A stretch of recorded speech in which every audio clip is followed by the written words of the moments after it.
Oke, assalamualaikum warahmatullahi wabarakatuh.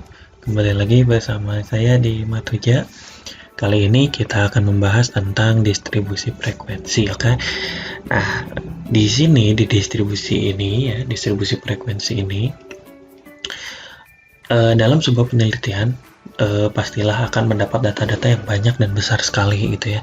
Nah, itu ukuran data itu bisa kita sederhanakan dengan menentukan banyaknya nilai dari suatu frekuensi atau banyaknya interval tertentu dalam interval tertentu gitu ya.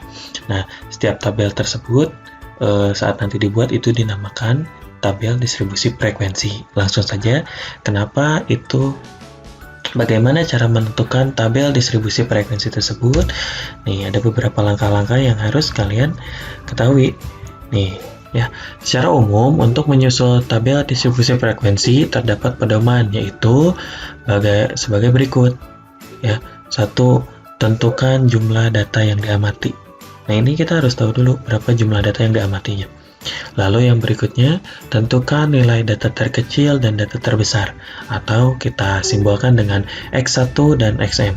Lalu berikutnya adalah tentukan jangkauan atau range ya. Sering kita kenal range dengan rumusnya Xn min X1, atau di sini berarti ya rumus maksimum dikurangin rumus minimum. Lalu berikutnya menentukan banyaknya kelas, atau kita rumuskan dengan K. Di sini kita menggunakan rumus Stargast, yaitu 1 ditambah 3,3 log N. N-nya siapa? N-nya itu adalah jumlah data yang diamati. Lalu berikutnya nomor 5, menentukan lebar kelas. Di mana dalam menentukan lebar kelas, kita harus membagi range dengan banyaknya kelas.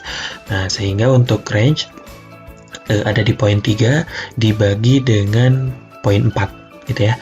Lalu di situ kita membuat sebuah tabel distribusi frekuensi lalu menyajikan grafik tersebut berupa histogram nanti ya. Oke.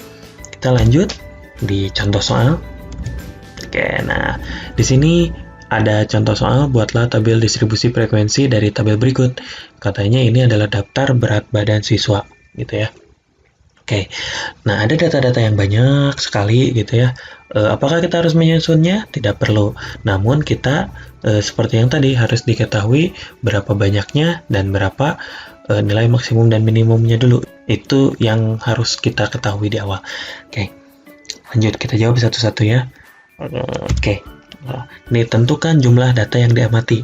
Nah, jumlah data yang diamati kalian bisa menghitung satu-satu tentunya.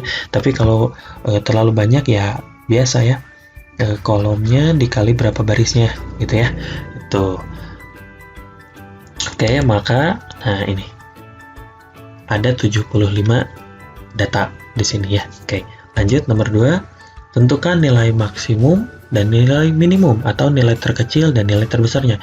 Nah, dari semua data yang diamati kita bisa melihat data terkecilnya adalah ini 46 dan 110 ya. Ya, 46 dan 110. Ini 46-nya dan di sini 110-nya. Gitu ya. Itu nilai minimum dan maksimumnya. Lanjut, tentukan jangkauan atau range. Nah, ini tinggal dikurangi saja. Berarti nilai maksimum dikurangi nilai minimumnya ya. Nah, ini yaitu 110 dikurangi 46 sehingga kita dapat 64 untuk range-nya. Lanjut. Nah, di sini menentukan banyaknya kelas. Nah, di sini menentukan banyaknya kelas seperti yang tadi sudah dikatakan, kita menggunakan rumus Stargast di mana untuk menentukan nilai kelasnya itu sama aja dengan 1 ditambah 3,3 dikalikan log N. N-nya tadi sudah kita ketemukan 75. Lanjut. Nah, ini ya. Jadi 1 ditambah 3,3 log 75. Nah, 3,3 dikali log 75 itu sama dengan 6,18. Boleh kalian menggunakan kalkulator ya.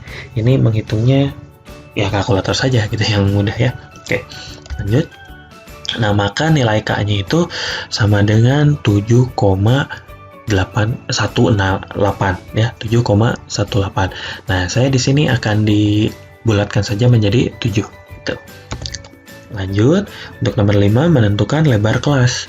Ya, untuk lebar kelas di sini itu dengan cara yang tadi ya, range-nya dibagi dengan banyaknya kelas. Kalian sudah mendapatkan berapa jumlah range-nya tadi? Range-nya adalah 64 dibagi dengan 7 ya, maka kita dapat 9,14 atau kalau dibulatkan itu menjadi 9. Oke ya. Lanjut. Nah, di sini dibuatlah tabel distribusi frekuensi. Nah, tadi kita menentukan lebar kelas. Nah, lebar kelasnya itu 9. Nah, nilai paling awal ini kenapa 46 ya? Nilai paling awal kan tadi minimum adalah 46. Lalu saya membuat di sini lebar kelasnya ada 9. Maka kenapa sampai 54? Karena kita harus mulai menghitung dari 46 sebanyak 9 kali. Sorry. Nah, 46 sebanyak 9 kali. Berarti mulai dari 46, 47, 48, 49, 50, 51, 52, 53, 54. Nah, sampai 54. Oke. Nah, berarti lanjut dari 54 tentunya tambahin 1 ya. Mulai dari 55 sebanyak 9 lagi. Ya, dan seterusnya sampai 109 ya, 109 karena masih masuk ya, karena masih masuk di bawah 110 atau di bawah nilai tertinggi, maka sampai berapa? Terserah ya. Yang ini kalau ditambahin 9 ya, kalau di lebar kelasnya 9 berarti sampai 117 gitu. Itu frekuensinya sebanyak 1. Dari manakah 12, 16, 9 dan ini? Ya kita dihitung secara manual ya. Kalau berupa kertas nanti secara manual dari 46 sampai 59 itu ada 12. Silakan aja cari. Misalnya ada nih datanya 52 gitu. Itu kan antara 46 dan 54 gitu ya. 48, 49 gitu ya. Kayak gitu itu pasti ada sebanyak 12. Dan ingat, semua frekuensi apabila dijumlahkan itu harus sebanyak N ya, 75. Silakan saja ini dijumlahkan, maka jawabannya akan 75. Lanjut. Yang terakhir kan ada 7 ya. 7 itu harus membuat ini, menyajikan dalam bentuk histogram. Nah, di sini ada bentuknya histogram. Cara membuat histogramnya nanti akan saya tunjukkan juga seperti apa gitu ya. Nah, namun di sini harusnya ya ininya batas bawahnya semuanya dikurangi 0,5 dan ini batas atasnya ini ditambahi 0,5 gitu ya. Kenapa? Karena ini semuanya nempel-nempel. Oke ya, gitu. Itu nanti untuk pembahasannya. Nah, di sini ada kalinya contohkan menggunakan Microsoft Excel. Oke, kita mulai menggunakan Microsoft Excel untuk menentukan bagaimana sih menentukan distribusi frekuensi dengan Excel gitu ya. Oke. Tabel distribusi frekuensi menggunakan Excel, di mana di sini saya akan menggunakan data-data yang memang random, semuanya random. Untuk mendapatkan datanya random, banyak datanya random, pokoknya semuanya random ya. Oke, bagaimana cara mendapatkan randomnya? Nah, saya di sini pakai formula saja. Formulanya run between. Nah, di run between ini misalnya ini kan ada bottom titik 2 top, di bottomnya saya 20 misalnya. Nah, untuk nilai topnya atau paling tingginya misalnya 110 aja gitu ya. Oke, kurang tutup, enter. Nah, ini ya datanya sebanyak gimana, saya misalnya segini saja, segitu. Oke ya, saya rapihkan langsung ya. Datanya segini misal. Nah, tapi sebelum itu kita harus di copy dulu, lalu di sininya paste value ya. Nah, biar di sini tidak menjadi formula lagi, karena kalau formula nanti ada perubahan itu mereka acak lagi gitu ya. Oke. Nah, sama halnya yang ditentukan di yang tadi ada syarat beberapa yang harus dipenuhi, di sini pun sama gitu ya, jumlah syarat yang harus dipenuhinya. Yang pertama, kita harus menghitung jumlah datanya dulu gitu ya. Di sini misalnya jumlah data. Nah, untuk jumlah data itu ada berapa? Nah, mau dihitung satu-satu juga boleh, atau menggunakan rumus yang memang sudah ada di Excel, yaitu sama dengan count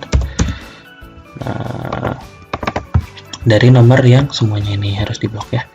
Oke, enter. Nah, jadi jumlah datanya semuanya ada 100. Saya rapihkan langsung ya. Oke.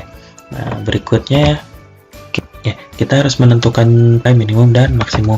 Misalnya di sini ada minimum ya, lalu nanti yang di sini kita maksimum. Oke ya. Untuk nilai minimum sama saya menggunakan rumus juga ya, yang memang sudah disediakan atau formula yang disediakan oleh Excel, sama dengan minimum. Nah, minimum dari mana? Ya, kita harus blok lagi. Karena dari ini kan, dari data ini minimumnya berapa? Ternyata 21. Ya, minimum di sini 21. Lalu untuk maksimum di sini sama dengan max. Sama dengan max dari yang ini semua. Nah, enter. Oke, 109. Oke ya, nilai minimum dan maksimumnya sekian. Nah, lalu yang berikutnya, setelah menentukan nilai minimum maksimum, kita harus menentukan jangkauan ya. Oh, sebelum itu ini dirapikan dulu. Nah, kita mulai ke jangkauan. Jangkauan ini nilai minimum harus nilai maksimum dikurangi dengan nilai minimum gitu ya. Berarti ini sama dengan nilai maksimum dikurangi dengan minimum. Enter saja. Nah, itu jawabannya. Ya, 88 saya rapikan terlebih dahulu. Nah, setelah mendapatkan jangkauan, kita harus mencari yang berikutnya adalah banyak kelas. Banyak kelas. Nah, ya, di banyak kelas ini yang sudah diketahui sama dengan 1 ditambah kurung buka aja ya, 3,3 dikali log dari n. N-nya itu kan jumlah datanya. Nah, kurung tutup, lalu enter. Nah, ini adalah 7,6 gitu ya. Di lebar kelas ini kita mencari yaitu jangkauan dibagi banyaknya kelas ya. Berarti sama dengan jangkauannya ada ini. Nah, banyaknya kelas itu saya luruskan ke 8 saja ya. 8 enter. Nah, ada 11, ini 8 ya. Sorry. Nah, ini di 8. Saya dibulatkan. Berarti lebar kelasnya ada 11 ya. Setelah ini gimana? Nah, tentunya karena kita mencari tabel distribusi, maka kita harus punya interval. Nah, di interval ini adalah nilai terbawah, lalu yang di sini adalah nilai maksimum. Saya pisahkan ya untuk intervalnya. Nah, berarti nilai minimumnya itu tadi kan 21 ya. Lebar kelasnya ada 11. Kita mulai perhitungan dari 21 sebanyak 11 gitu ya. Jadi 21 2 ini sampai 31. Lanjut di sini 32 berarti sampai 32 dan seterusnya sepertinya ya. Nah, biar lebih mempermudah kita blok aja. Nah, kalau sudah seperti ini, cara menghitungnya adalah kita blok dulu terlebih dahulu ya. Nah, sama dengan nanti frekuensi ada di sini sudah disediakan frekuensi ya. Nah, data array itu semuanya yang ini ya, data array, lalu titik koma ya sesuai dengan formulanya, lalu bins array.